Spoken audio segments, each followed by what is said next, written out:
Looking for how to fix WhatsApp has stopped problem on Samsung Galaxy phone. In this video, I show you how to fix WhatsApp has stopped problem. For solving this problem, go to Play Store, search for WhatsApp,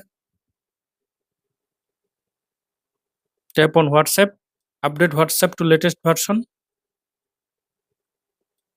then go to settings, then go to apps,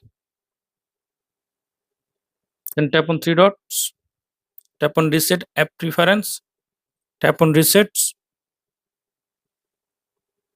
Now search for WhatsApp, tap on WhatsApp, scroll down, tap on storage, tap on clear cache,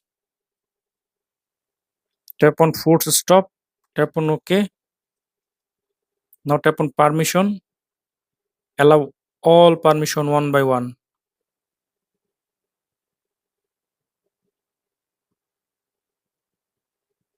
Now search for Play service,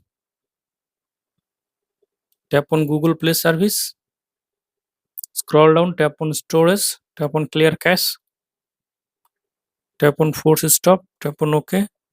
Now restart your phone.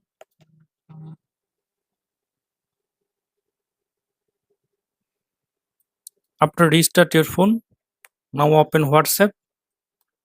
Now I hope that this method fix WhatsApp has stopped problem on Samsung Galaxy phone. Thanks for watching.